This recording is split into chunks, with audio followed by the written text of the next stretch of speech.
Nice to see everybody, and a Chag Sameach, Chag Chanukah Sameach. I'd like to mention tonight's sponsors. We have three main sponsors for tonight's event. In no specific order, okay? We have Mayor and Stephanie Friedman, who are with us this evening, who'd like to dedicate tonight's learning in honor of my birthday, okay, being that it's my birthday tonight, so thank you very much. And thank you. Many other birthdays also. December birthdays of two of their grandchildren, to mention a few, special month of Kislev. Also, the two Mayor and Stephanie are celebrating their 20th anniversary, so it should be a big mazal tov. That's beautiful, and only simcha and happiness and light and all great things.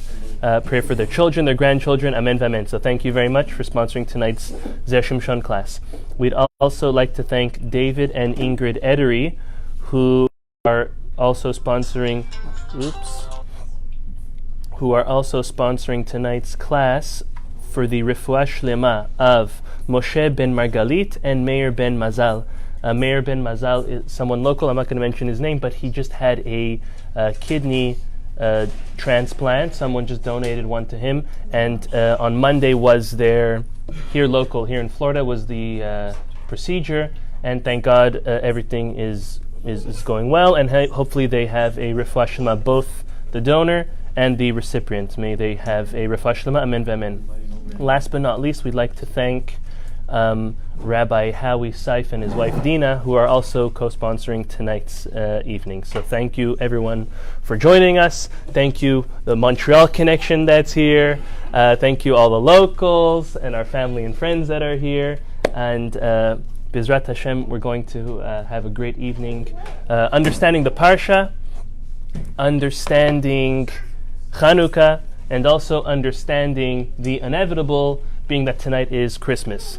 Actually happens to be my English birthday and Hebrew birthday are both coinciding now. My English birthday is the 25th of December, and my Hebrew birthday is the fourth night of Chanukah, which we just lit. So I guess a very auspicious... Twice as old. Right. Not yet. Twice as young. Thank you. Okay. So let's just get a recap of our main character in this week's Torah portion, and that is Joseph. Joseph finds himself being hated by his very own brothers. A lot of jealousy, a lot of animosity, and his brothers kidnap him and sell him. It's a very horrible, very sad thing that anyone would ever imagine. Your own sibling kidnapping you and selling you as a slave. This is what happened to Joseph. He was all of 17 years old at this time. Very young, teenage years. Obviously wasn't an easy thing for him. But what Joseph was great at doing was rising above all of his struggles and succeeding with them. As soon as he came to Potiphar's house, he was already seen as a very talented individual, as a noble and respectful, honorable young man, and he started climbing the ranks. He literally went from janitorial services to something greater and greater and greater and greater until he was in charge of Potiphar's estate. Potiphar was the number 2 man to Paro, and he was a very wealthy man, successful man, special person in the hierarchy of Egypt at that time. But unfortunately, as we learned in last week's Torah portion, Potiphar's wife set her eyes on Joseph and was causing a tremendous temptation to Joseph until there was a day, which is ironic, it's similar to today. The Torah says, and it was a day. What day was it? It was actually their holiday. It was a day that all of the Egyptian people would go to, you want to call it their mosques, their churches, their town hall, to celebrate their holiday. Right? Similar to a day like today, which we'll get to a little later. And she specifically didn't go because she knew that the Jew boy doesn't celebrate this holiday. Hopefully things haven't changed, right? That the Jew doesn't celebrate this holiday and he's not going to be there. That's going to be my time to corner him, and finally he won't be able to bear my temptation anymore. That was in her mind. That's what she was planning to do. We know the story. that she tried to get him, he escaped, left his jacket behind, and that caused him a bunch of trouble, which got him thrown into jail. So Joseph is now 18 years old, and he's had a roller coaster over the past, let's give it, past year and a half, between being his father's favorite, being kidnapped, sold as a slave, sold 4 times over, finds his way in Potiphar's house, finally sees the light at this tunnel, and then boom, he's sent to jail. He was sent to jail, and the way God intended it to be was for 10 years. 10 years is a long time. Seems enough time for someone to learn their lesson, even though he overcame his temptation, but it was still something that he had to do. If we make a calculation, Joseph stands in front of Pharaoh at 30 years old. There's 2 years that went somewhere. Where did those 2 years go? Right? 18 plus 10 is 28. But the Torah tells us Joseph is 30 when he stands up. The beginning of this week's Torah portion tells us, Vayhi, this is the beginning of chapter 41. Vayhi Miketz shenatayim yamim. And now 2 years have passed. 2 years from when? So 2 years from when Joseph's sentence, so to say, according to God, was supposed to be over. And why did he have another 2 years? So let's go back to the end of last week's Torah portion. It's in chapter 40, verse 14. So Joseph tells one of these interesting fellows, and we'll get into specifically who these fellows were, and a lot of different interesting dreams that were taking place. But there was a certain fellow in the jail that was set free, and Joseph tells him as follows, Ki im zechartani itecha, please remember me when you go out. To who? Kasher yitavlach, when it's going to be all good for you. V'asita na'imadi chesed, and please do an act of loving kindness. Reciprocate to me. V'hizkartani el paro, v'hotzetani min habayit hazeh, and remind me, mention me to Paro to get me out of this jail. There's 2 interpretations to why Joseph was sentenced an extra 2 years over the 10. One could be the verbiage that is used in this verse that he says, Zechartani, to mention me to Paro. He said it twice. If you're such a Baal Emunah, if you have such faith and trust in God, what are you relying on this other inmate to mention you to Paro to free you? So this is one interpretation, since though he mentioned twice to this inmate to remind him, to mention him to Paro. Another interpretation is that Joseph was literally waiting 2 days, because according to the interpretation of the dream, as we're going to explain, the 3rd day is when the inmate was going to see if the interpretation of the dream was true or not. So he was waiting 2 full days to see if he's going to mention him to Paro or not. So since he put his trust in those 2 days, he was then punished for 2 subsequent years not to be set free. So to make a long story short, Joseph is in jail for a total of 12 years opposed to 10. What was Joseph so popular for? Because even when he gets to Potiphar's house, he becomes popular, he starts rising the ranks. So too, when he gets into jail, he becomes popular and he starts rising the ranks also. How did he start getting popular in jail? What triggered him to become the manager of all the inmates in jail when he was taken there? So, as we know, these parashas are the parashas of the dreams, the Torah portions of dreams. Does anyone know how many dreams between last week's Torah portion and this week's Torah portion there were? And don't guess right away. Take a moment to think about it. Michael, lower the AC. Michael, can we lower the AC a little? Thanks. Anyone, how many dreams? How many dreams in last week's Torah portion and this week two together? Guess number 1, or educated guess number 1. Initially it was 1 dream. Not 4. 67. No. It's all under 10. It's definitely under 10. Let's go. Where's our scholars? Art's our scholar. 9, you're very close. 7. 8. Okay, are we just guessing, or are we taking some real guesses? Okay, let's do this. How many dreamers are there? How many dreams are recounted between people? How many people are dreaming? We know Joseph is a dreamer. 4 people are dreaming, right? Yes. Okay, Joseph has 2 dreams. We'll go through them quickly.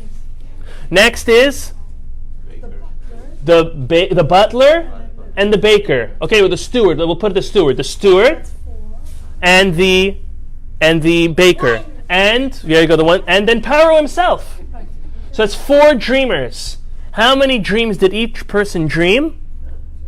2. Where did we get 2 dreams? Let's go through the dreams. Okay, Joseph dreams 2. He shares his dreams with his siblings and even his father, to which he was reprimanded on. Okay, yeah, 8 was the right number. Okay, first dream, Joseph has a dream of stalks. He's in the middle, and then there are stalks representing his brothers all around, bowing towards him. Next dream he has is with the stars, the sun, and the moon, where he is being bowed to, again surrounded by all of them. That's 2 dreams for Joseph. Next time comes the steward. He's the individual who used to serve wine to Paro. He has a very interesting dream. His dream is of of him on top of, like standing over Paro and squeezing these 3 vines of grapes, of like clusters of 3 clusters on one vine into Paro's very own glass, cup. Then we have the baker. The baker has a very interesting dream of him with 3 baskets full of baked goods on top of his head and birds coming and eating them out of there. So how many dreams is that totally? 4. 2 for Joseph, 1 for the steward, 1 for the baker. Okay? Paro has 2 dreams. Does everyone know Paro's dreams? Yeah. Yes. The first one being of the cows. He's had 7 beautiful, lavish cows which emerge from the Nile River, and then follow them 7 rigid, malnourished, disgusting, scary cows which devour the fat cows and don't show any difference. They didn't put any pounds. Right? By a show of hands, who would love to devour a complete meal, and not put on any pounds? Come on, everyone, you can put your hands up. You could do it. Okay?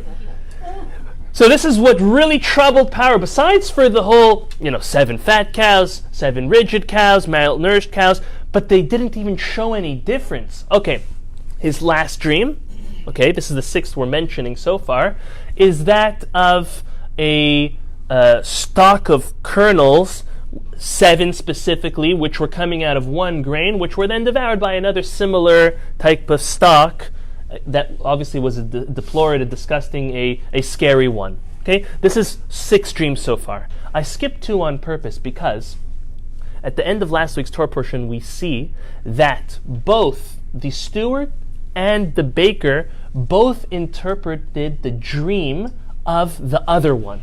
So when the steward had his dream of the 3 clusters of grapes that he's squeezing into Paro's cup, he also dreamt that in 3 days from now, his friend, the baker, is going to be taken out and killed. And the baker dreamt that in 3 days, his friend, the steward, is going to be taken out and put right back in his position where he was previously. So that's why I say each of them had 2 dreams. That's what prompted the baker to share his dream with Joseph for interpretation, because he saw that they each shared their dream, that he shared his dream, the first one, the steward shared his dream, and then he interpreted based on the dream that he had. He's like, oh, this guy knows what he's talking about, and it's a positive interpretation. Great. He gave his dream, and then he got a negative interpretation, which what got him very, very angry and not happy about it. Okay, so this is the Parsha of the dreams. Joseph is known for interpreting dreams. He did so in jail, and then finally one day, 2 years too late, the steward remembers about this interpretation. Paro is trying to get all of his advisors, all of his wise men, to help him with his dreams. He's losing sleep over the fact that he has these 2 dreams. He doesn't take it lightly that the leader of the greatest empire of the known civilization back in the day is having these dreams. It's not by chance. He really considered it to be prophecy. As we know, it becomes prophecy. It is prophecy. But everyone's coming giving him interpretations and he's not happy. Finally, the steward says, I'm going to bring him someone who can help him. Hashem made him on purpose forget. And then Hashem opened his mind and he allowed the steward to remember this Jewish boy, Joseph. They take him out and they present him in front of Paro and he gives interpretation.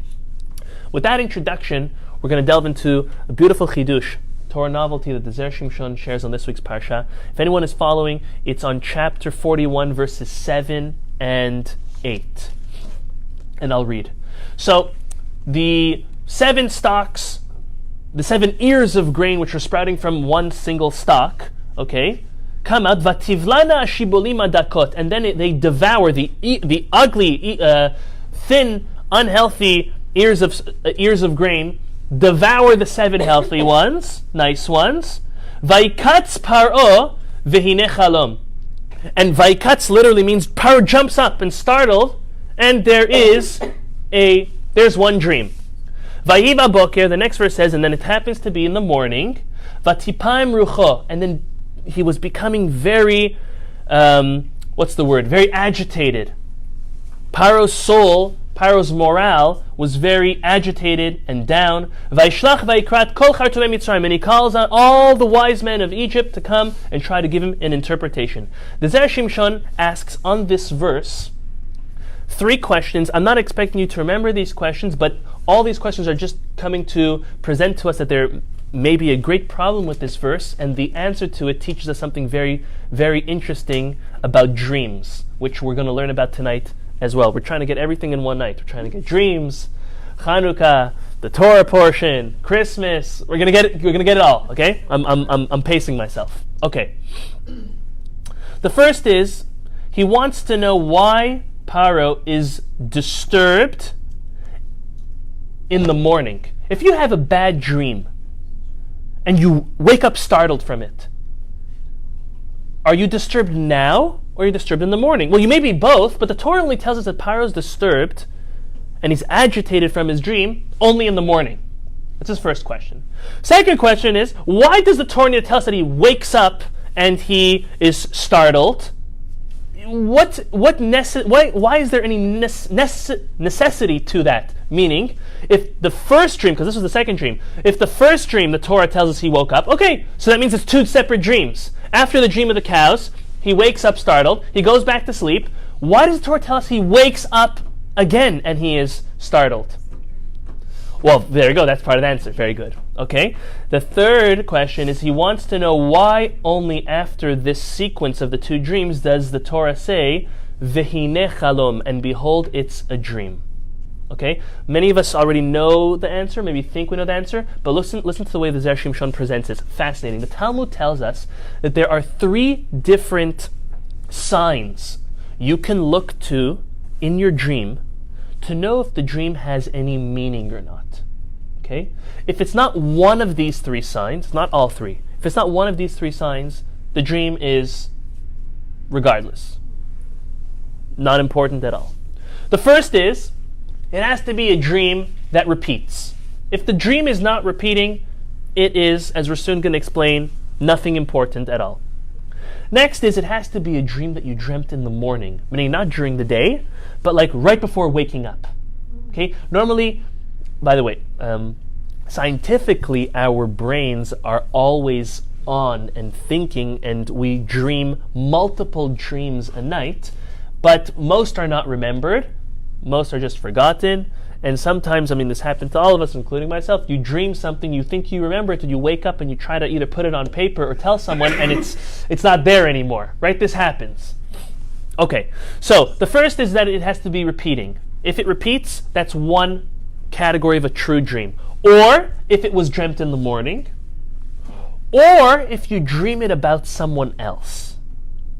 Something you dream about someone else normally is something that, fortunately and unfortunately, is something which may come true. It may be a glimpse of prophecy, according to the Talmud. We'll speak practically in a moment. So look at Paro.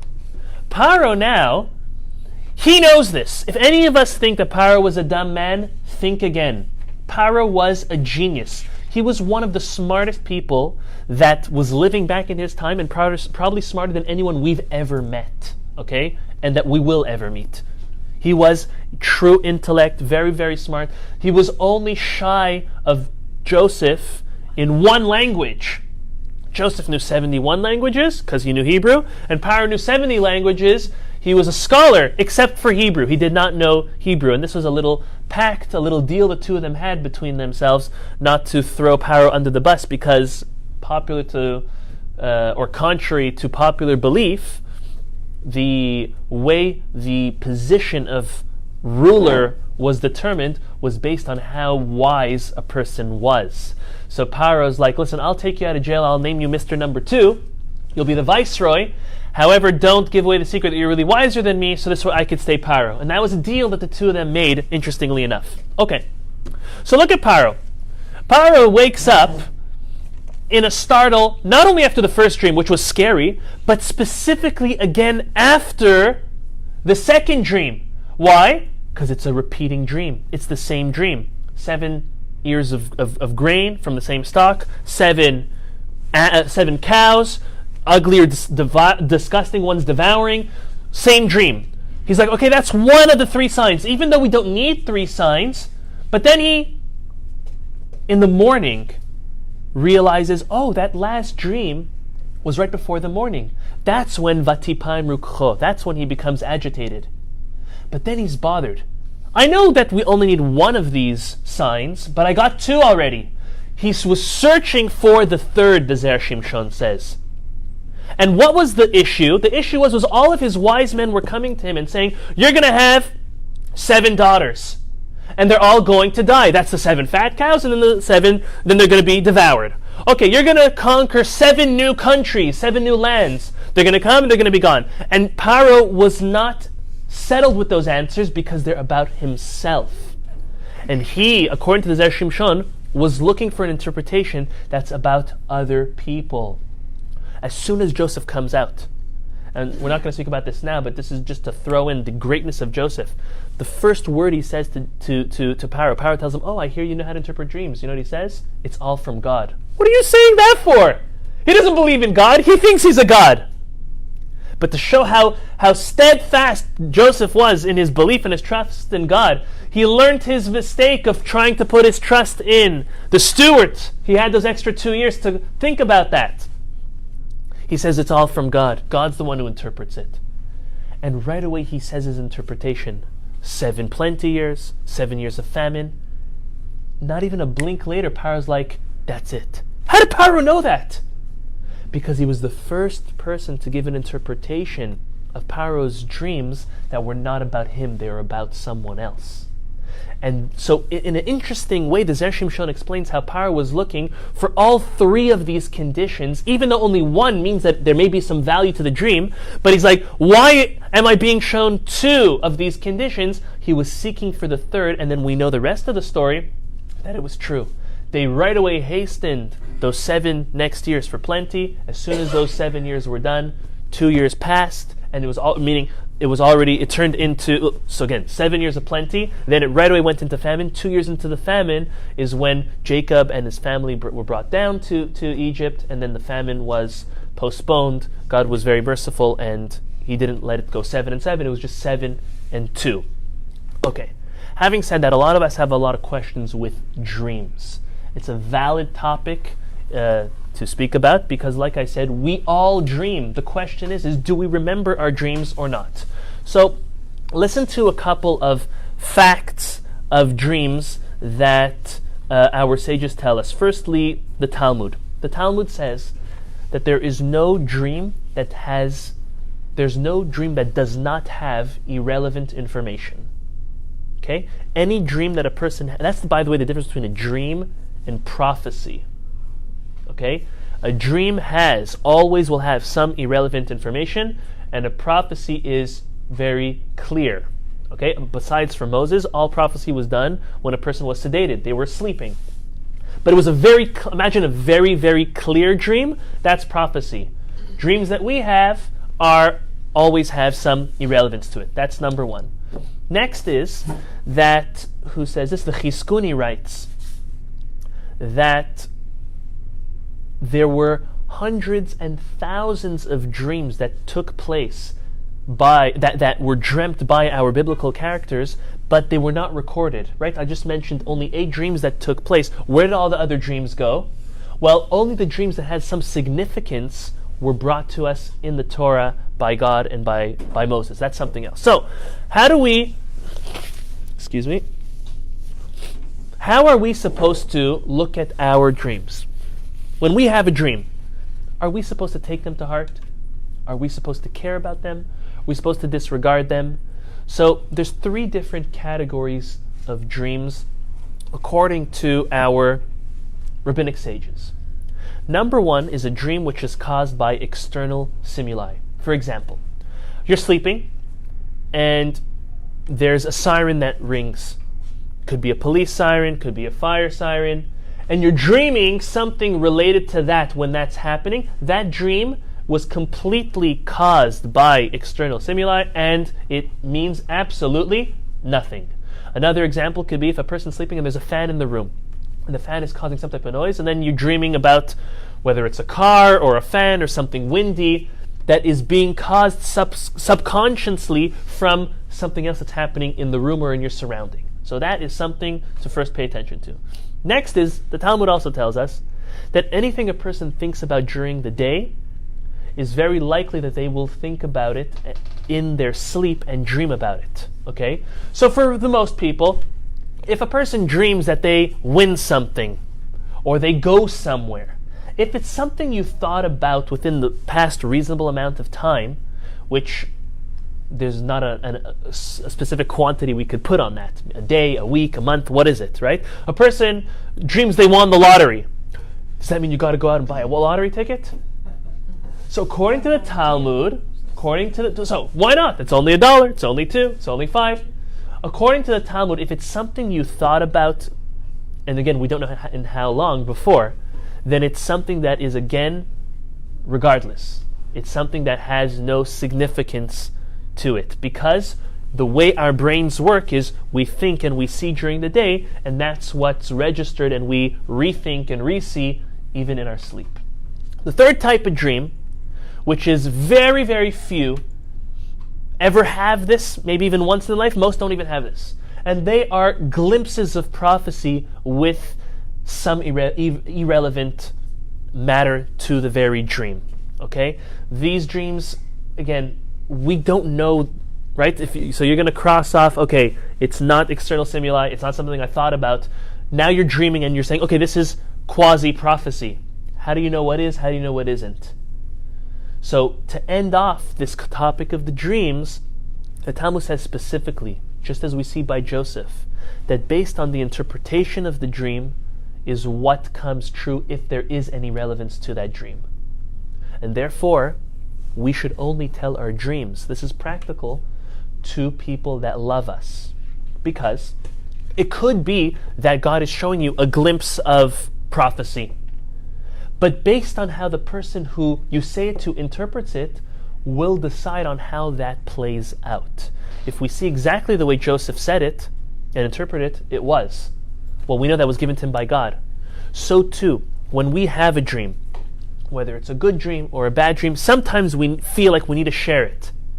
If you do, make sure you choose someone which is a positive person and a person who likes you, because what they say can cause it to be true. Very few people know if it can or cannot, but something for ourselves, because most of us like to share our dreams as a coping mechanism, out of security. You want to share what you were given to in your dream.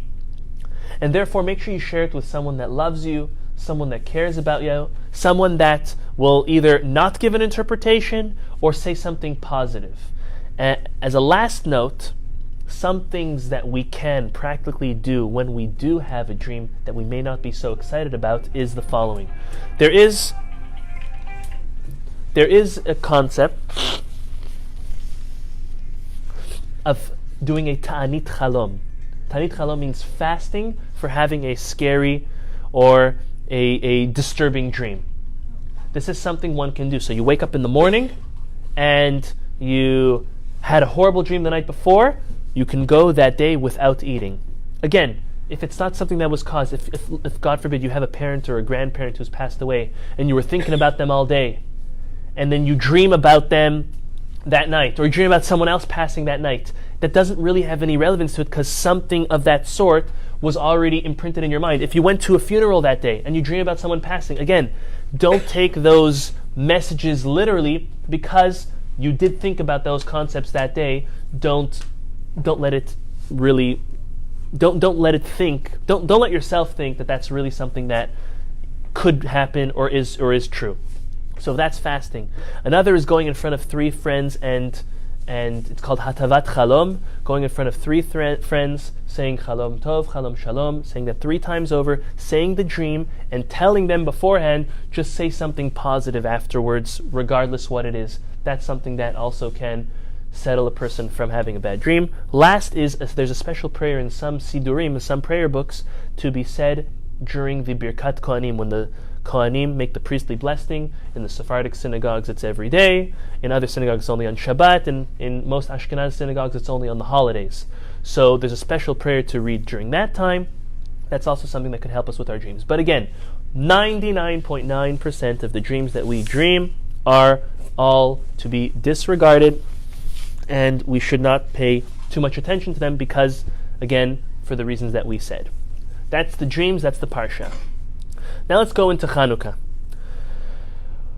It happens to be that every single year, Chanukah, the Shabbat of Chanukah, always falls out on this week's Torah portion, Miketz. What is the correlation? Why specifically this Parsha? We know that, say, other holidays, sometimes they fluctuate. Every single year, Shabbat Chanukah is Miketz. By the way, this Shabbat Chanukah is very special and quite rare. It's the second time, very good, it's the second opportunity in the year that it's possible to take out and read from 3 Sefer Torahs at once, meaning in one service. Most of the time it's 1 Sefer Torah, sometimes there's 2 Torahs, very rarely there's 3, besides for Simchat Torah, when we finish the last part of the Torah, we start the new, and then there's the Maftir, which happens every year. Chanukah rarely happens, not rarely, it's not so often that it happens on Rosh Chodesh to be on Shabbat, and therefore 3 Sefer Torahs are going to be pulled out this Shabbat. Coming to the synagogue on this Shabbat and being there specifically on the opening of the Ark when the Torahs are taken out is a very strong sigula, strong moment to pray for anything a person needs, good health, family, friends, shiduchim, matches for those that need, parnasa, all the good things. So it's a very, if you want to take one of the weeks to go out to Shabbat, this is a good week to go visit your local synagogue for Shabbat services, being that it's Chanukah and Rosh Chodesh and the Torah portion, all 3 are going to be read. So Zera Shimshon makes a connection between Chanukah and this week's Torah portion. He says that Joseph and Chanukah are deeply rooted and connected together. He first proves so through a gematria, a numerical value between the 2, which to many may just be cute, but then he takes it to the next level and he shows how really they are ingrained in one another. He says that in the time, he quotes this from a sefer called Megale Amukot, which is also another Kabbalistic work, that says that in the time of the Greeks, the Yevanim, the sin of the brothers of Joseph selling him was reawakened. And then he goes on to prove that. He says that the numerical value of Antiochus, which was the leader of the Greeks, is 156, which happens to be the same numerical value as if you would say Melech Yavan, the Greek king, is also 156, is the same numerical value as Joseph, all being 156. So he says already in the grammatical value of the letters, there is a correlation between Antiochus, which is the Melech Yavan, the king of Greek, the Greek king at that time, to the name, the numerical value of Joseph, and what is the connection. So he says as follows. When the Jewish people, this is quite deep, when the Jewish people returned after the destruction of the Second Temple, we know that in between those 7 years is when the story of Purim takes place. That's Mordechai and Esther. After that, they came back to rebuild the Second Temple. But they came back And as we know, the second temple was not in its greatest glory as the first temple was. When they came back to rebuild the temple, they still came bearing some unnecessary hatred between themselves, the Jews themselves. And this hatred was growing. We know the second temple stood for a total of 420 years. God was trying to send signs to the Jewish people that they have to ameliorate the love and companionship between them. He's not even talking about them to the other nations, them amongst themselves. There was unfortunate splits and disagreements, disputes, until the year 213 since the building of the second temple. So 213 years after the second temple was rebuilt was when the Greek forces grew in their strength and their power and started oppressing the Jews and made their classic decree on the Jews not learning Torah and not fulfilling three very sacred of our commandments, not counting the Rosh Chodesh, not circumcising our boys, and not keeping the Shabbat. This happened specifically in the year 213, years after the building of the second temple. The Zera Shimshon says it's not by chance. How do you say fight in Hebrew? Anybody? Riv. Riv is a fight. Riv's numerical value is 212. So the Zera Shimshon says God was warning the Jewish people after building the second temple to stop this dispute, to stop the hatred between themselves, similar to the way that Joseph's brothers had between themselves and towards Joseph. He said, put an end to this fighting, put an end to this riv, because if not, the following year, Hashem is going to bring upon some very, very strong awakening, and that was the Greek people coming and setting their decrees and conquering the Jewish people, chasing them out of the temple and having them to have to come back. So that is, according to the Zera Shimshon, the connection. He says that also these three decrees that the Greeks decreed against the Jews of, again, Shabbat, Rosh Chodesh, and Brit Milah are all rooted into Joseph. Let's see how. So Joseph was sent into exile. First, he went to Egypt. When he was in Egypt, the Zera Shimshon says, not the Zera Shimshon, the Zera Shimshon quotes the Zohar that says that it was because the Jewish people, or whenever the Jewish people don't keep the Sabbath, that sends them out into exile. He says that the Jews were not diligent enough when they were in Egypt, and that's why their exile degenerated to becoming full of oppression and burden and sorrow and sadness through and under the hands of the Egyptians. It was Joseph who was fighting for it. He couldn't really outbattle them. And the Zera Shimshon explains that if you look at when the Jewish people leave Egypt, when they are finally freed with God and Moses, one of the very first commandments given to the Jewish people is the commandment of Shabbat. In order, well, obviously Brit Milah also, but in order that they start keeping the Shabbat so they don't go back into exile. So that's how he proves Shabbat connected to Joseph. Next, Rosh Chodesh. On Rosh Chodesh, there is a goat offering that is brought in the temple or in the tabernacle back in its time. Nowadays, we read from that Torah portion. That is in commemoration and to make up for the goat that Joseph's brothers slaughtered and dipped his cloak into its blood. That's Joseph's connection to Rosh Chodesh. Joseph's connection to Brit Milah is twofold. Number one, Brit Milah stands for purity, holiness, making moral and the right decisions. And Joseph made those. He was tempted and he overcame it. And also Joseph circumcised all the Egyptian men when he became viceroy. Can you believe it?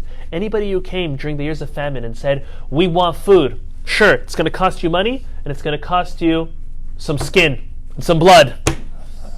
Literally. And by doing that, we ask, why would he do that? They're not Jewish. They don't need to do that. Joseph was preparing the moral standards in Egypt before his family would come, that it wouldn't be as bad as it could be. And therefore, not only did he guard his own Brit Milah, he imposed, I'm using that word, he imposed that moral standard on the Egyptian people, at least in a one-time physical way. From there, they were on their own. And that's how he was connected to Brit Milah. So this is the way the Zera Shimshon puts the connection between Joseph and Chanukah. Okay, with 15 minutes left, I want to share a great discovery, sadness, confusion, all at once that many people have in the world that we live in today. And I'm saying this Jews and Gentiles alike. And that is the observance of the holiday of Christmas. This is a very, very touchy topic because some Jews and even non-Jews grew up observing Christmas. I mean, for me, it's a very touchy topic because my birthday was always on Christmas, and it, Zat Hashem, always will be. So, do you believe in Christmas gifts? Do you not? Well, I'm thinking in my back of my head, well, it's my birthday. I got to make sure that I get one at the same time. But let's really get to the bottom of what's being observed. And if anyone wants to or decides to observe the holiday, I think the least we can do is understand what we are celebrating. Right? Shavuot, we know what we're celebrating. Passover, we know what we're celebrating. We know what we're celebrating on Rosh Hashanah, on Yom Kippur, Sukkot. All of the Jewish holidays, Chanukah, we know what we're celebrating. We know what we celebrate and what we do. Now, even though we don't know every little detail why we do it, that's why there's the concept of Naaseh v'nishma. First you listen, and then you do. First you do, and then you understand and you listen. However, for the most part, whatever we celebrate, at least celebrate, we know why we're celebrating. So if anyone is going to celebrate Christmas, I think the bare minimum requirement is to understand what you are celebrating, and based on those conclusions, decide if you want to celebrate it or not. I'm not coming out and saying you're allowed to or you're not allowed to. I think we all need to be the judges for ourselves in this matter. Okay, so popular myth has it that Jesus was born on the 25th day of December, today. That's popular myth. I know it's not true, but wait. Popular myth has it, the word out in the street. You ask most people, when's Jesus' birthday? Or anytime anyone asks me, when's your birthday? I tell them the date. Oh, you're a Jesus baby. You're a Christmas baby. Okay? Ironic for a rabbi to be... Okay. But popular myth has it that Jesus was born the 25th of December, 1 AD, or 1 CE, whichever way you want to count the common era. Very good. Well, Jesus was definitely born as a Jew. He was Jewish. He was a Jewish scholar. Now, next. The reality is, what? He was in the Gemara too. Yes, he is mentioned in the Gemara. Yeshu is his Hebrew name. There are censors in the Talmud removing different interactions and teachings from Jesus in our Talmud. It's a big question of who removed that. Was it Jewish scholars or Christian scholars who were able to amend that in our own Talmud? The later is the more accepted opinion, believe it or not. Okay, so a lot of details, so pardon me if I'm peeking down at my notes while I'm saying this, but I think it's very, very important we know this, again, to get in the holiday spirit and to make sure we observe this holiday the great, great way. All right. So that's popular myth. You want to hear the reality? The reality is that the New Testament does not mention anything of the birth of Jesus. Not the day, not the year, nothing at all. Okay? The earliest gospel that writes of them was Mark, okay? And that was written in around 65 CE. And when he presents and he speaks to us about Jesus, he presents to us an adult Jesus. So the New Testament, the authentic literature that they learn, does not speak about Jesus' birth at all. Okay? The conclusion we can draw from that his birth is not mentioned in any of their main writings is that it didn't matter to them. They didn't care when he was born or not. Originally, early Christianity did not care at all about the birth of Jesus, his day at all. Okay. So why do people, or where did people get the idea that he was born on the 25th, or that he was born in 1 CE? Is that true? Is it not true? So let's first let's understand the day, and then we'll understand the year. First let's do the year and then the day. So the reason why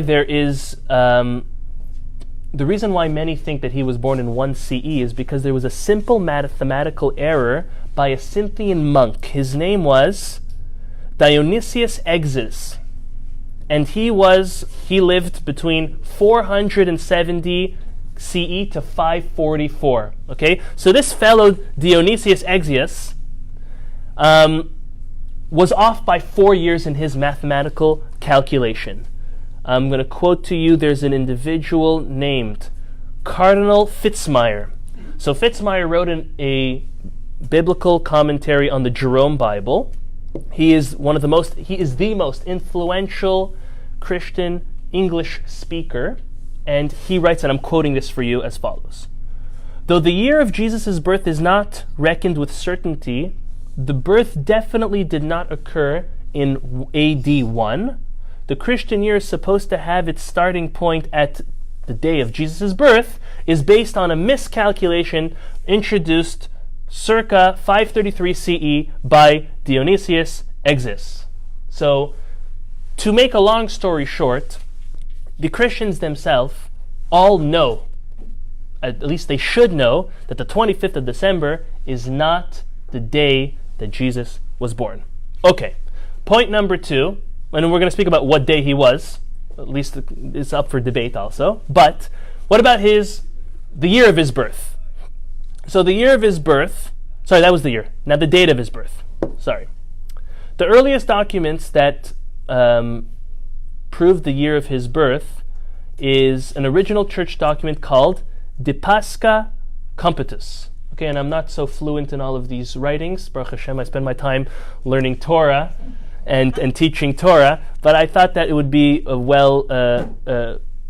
important for us, formal for us to know what the original sources are. Most of what I'm bringing from here is all put together by Rabbi Lawrence Kellerman, if any of you have heard of him. He's absolutely amazing. So, the earliest document, which dates back to 243 CE, is a North African document that says and puts Jesus' birth at March 28th. So not December 25th. The truth is the Catholic Church was not confident with that information, with that conclusion, and therefore Clement, which was the bishop of Alexandria, who died approximately in 215 of the Common Era, he says it was wrong, and his true birthday, and this is the truth based on what they believe nowadays, is that Jesus' birthday was September 11th. What an ironic day, right? So till today, the most authentic belief of when Jesus' birthday was September 11th. Having said that, we all have to know that nobody is celebrating the birthday of Jesus on the 25th, nor the day that he was crucified, because that did not happen on December 25th. What was introduced was a day to commemorate his birth, not his birthday, and that later on in Christian and Catholic observance was put on December 25th, and we'll see why soon. Okay, so what and how did the date of December 25th come to be celebrated? So, this is going back a long time ago. Let's see if I have the exact date over here. I don't. But this was a pagan custom. There was a pagan custom that they celebrated a festival that lasted from December 17th till December 25th. This many do know. It was called Saturnalia. And this was a very weird pagan custom and festival that it originated in Rome. That for 7 days, or 8 days really, the Roman courts would close down, and anyone could do whatever they want. You stole something from someone, it was yours. You broke something, you didn't need to pay it back. You killed someone, you were not held up for trial. Anything you did, it was literally chaos for 8 days. At the beginning of this festival, they would name the Lord of the Misrule, which would mean every Roman city would name who the person they're going to save as the last human sacrifice on the 8th day was going to be. Horrible. And then on the 8th day, which was December 25th, is when this person was killed brutally in town square for all to see. And we can think back in those days, who were the Romans not too fond of? Well, the Jews. So many times a Jew was nominated as the Lord of the Misrule. Very sad. Okay? This was a pagan custom. Now we all know that Christianity, and I'll use a Yiddish word, is a big cholent. Why do I say that? Because what's the root of a cholent? The root of a cholent is whatever land our Jewish ancestors lived in, whatever they found available, they threw into a pot before Shabbat, they let it cook, and whatever came out the next morning was their cholent. That's literally what it is. It's a big mixture. So that's why, depending on what parts of the world your family's from, some people do put eggs in there, some people don't. Some people put potatoes, some don't. Beans, yes, no, barley, rice. There's so many things you could and could not put. That all was based on, if you're doing it based on the tradition of your family, based on where they lived and what they were able to literally throw in the cholent. Christianity is the same way. Christianity started, as we know, way after Jesus died. And it was put together, and all they wanted to do was market it and draw people to join on the bandwagon. And, well, when they would approach people, they would say, well, do you want to join this new movement? Well, they say, oh, no, we can't because we have this that we observe. No problem! Bring that in. And so when the Christian people that were, the early on Gospels were instituting Christianity, what they did was they went over to the Roman community and they invited them to join, and they said, we need to bring our Saturnalia custom with us. They said, no problem. And it was observed, unfortunately, the exact same way. 7 days of uncontrollable drinking, violence, crime, horrible things which were done during those 8 days, and that was adopted by Christianity. However, true Christians back then even did not even accept it. They knew that wasn't theirs. It was a pagan custom, but they accepted it. Okay, so later on, and we're skipping ahead because they were imported in the 4th century. That was 400, around 400 years or 300 something years after Jesus was killed. So in the 4th century is when the Saturnalia was imported into Christianity, and at that point it was more people, many more people that were part of this festival, and this festival targeted, unfortunately, lame, women, homosexuals, black people, there weren't too many of there, and the Jews. Okay? And a lot of pain and sorrow and anguish was put on to these people. They were considered the imperfects, and this was the 8 days of festival that anyone was allowed to do whatever they wanted. And it was a very, very sad time, and I'm just going through over here. In the 1600s, when the original Catholic Christians came to America, they were not accepting anyone to observe Saturnalia or December 25th, because they knew deep down that it was all a big fake.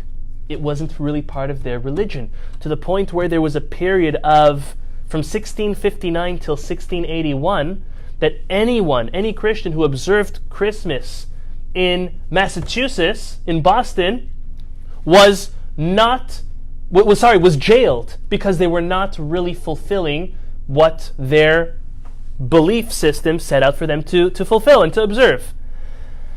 And therefore, I could go on and on about horrible things. In 1466, Pope Paul, for the amusement of his citizens, forced Jews to run naked out in the streets after feeding them a lavish meal, and unfortunately hunted many of them down.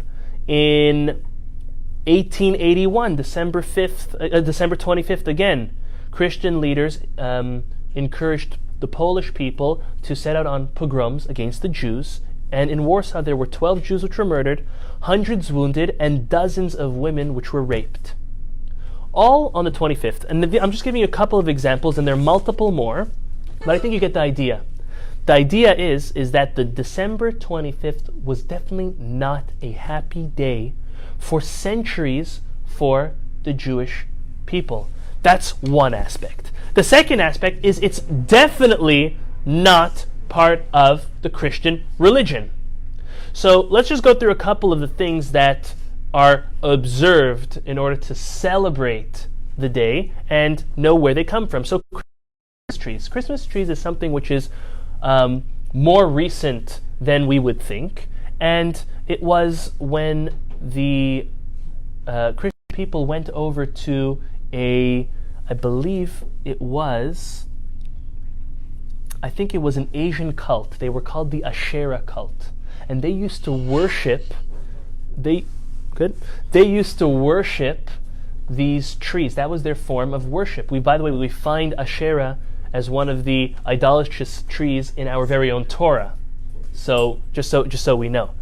And when they came to them and they said, "Well, do you want to join our religion?" And our religion, many do observe the Christmas. They said, "But what about our tree?" They said, "No problem, bring your tree."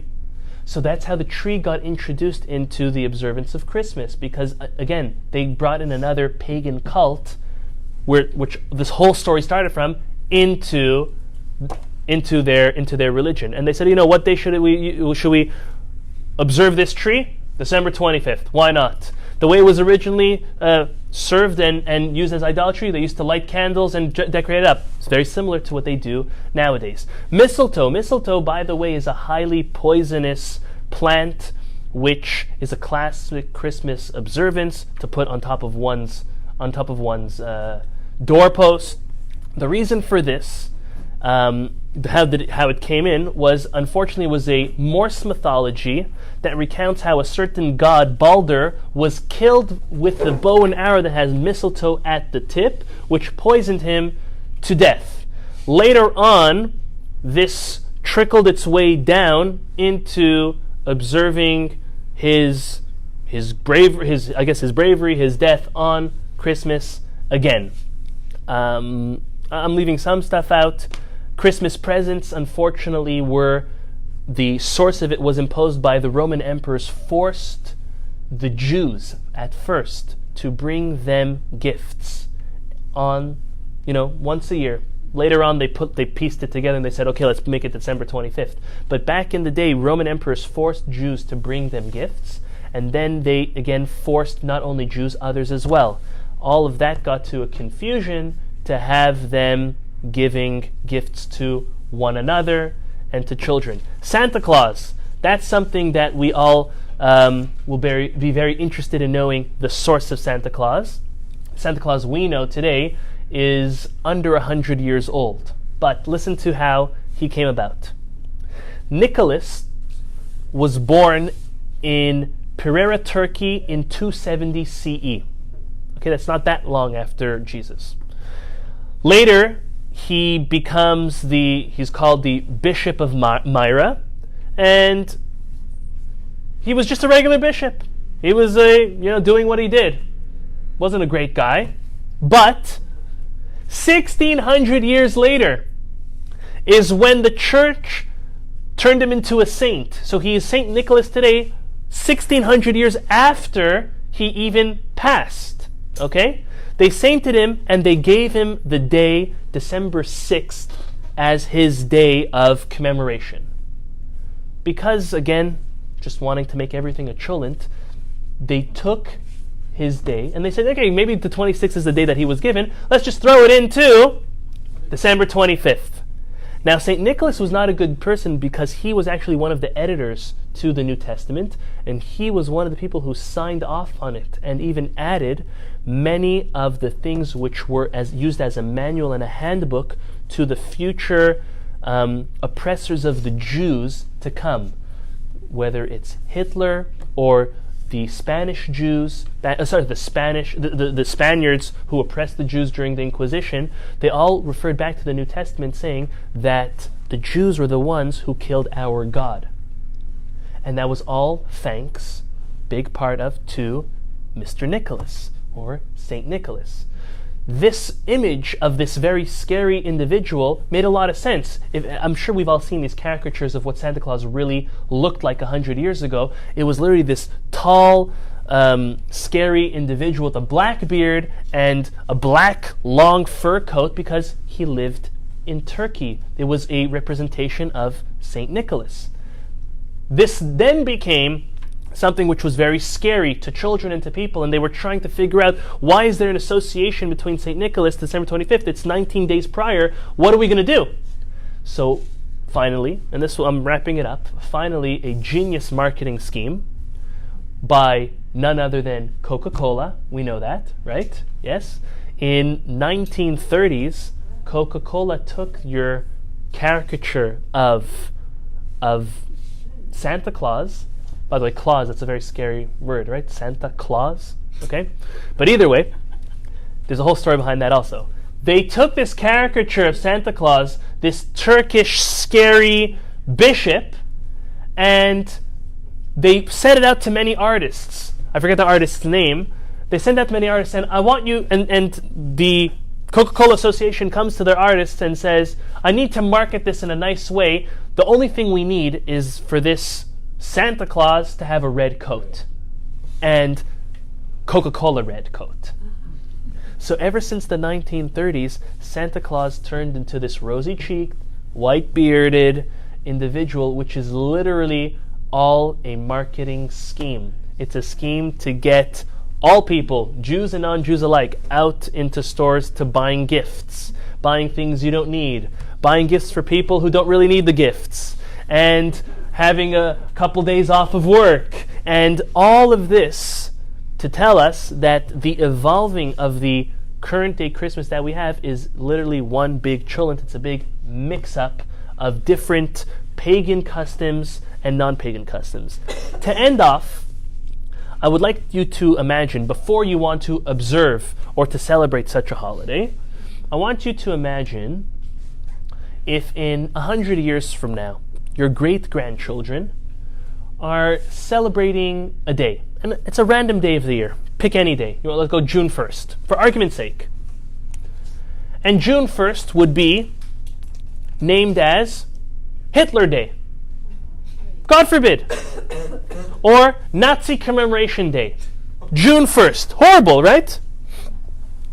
And you would see all these weird customs and celebrations and observances being fulfilled by all world, right? Some genius is going to come up with a marketing scheme to get everyone to start buying gifts on June 1st also, okay? And do similar type of observances as we have for Christmas, all commemorating a horrible individual who did horrible things and convinced thousands of horrible people to do the most atrocious things that recent Jewish history has ever seen.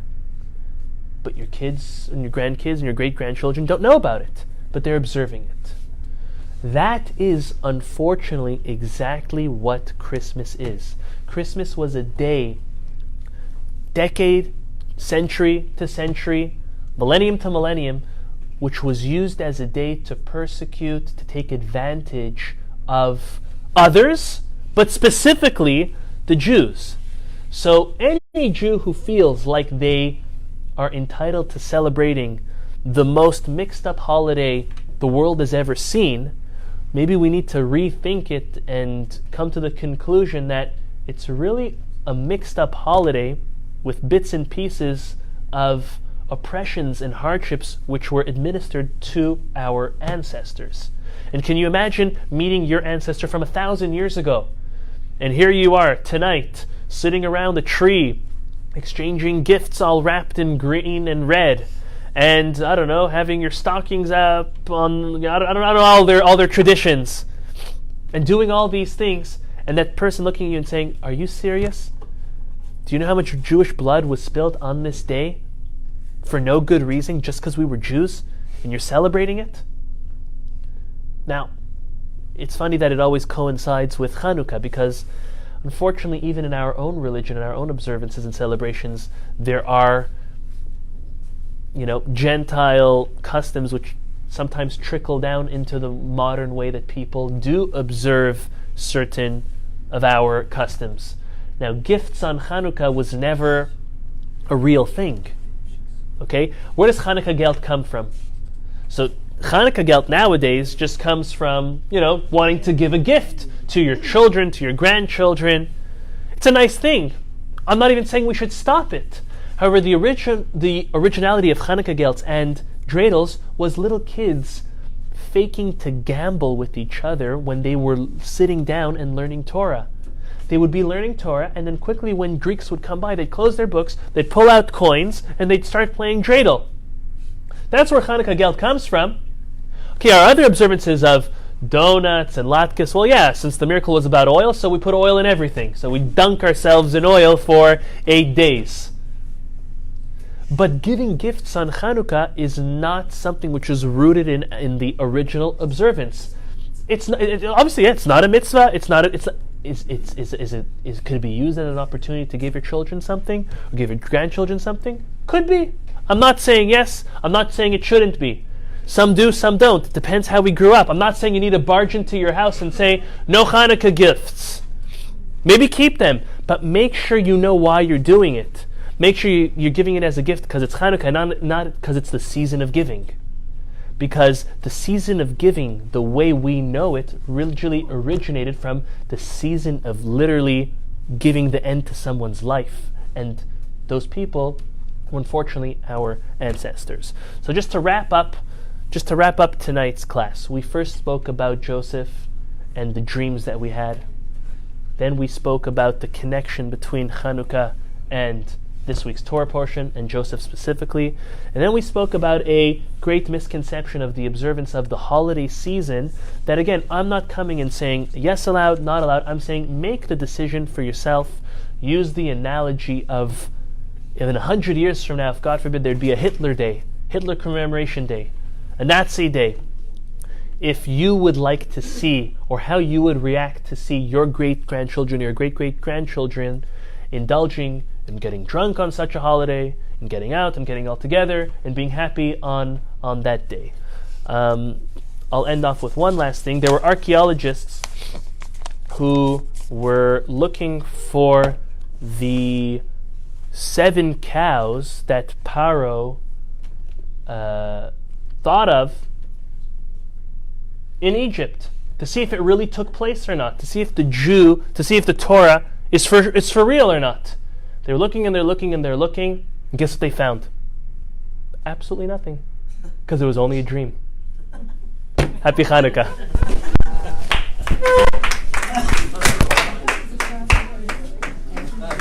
Thank you.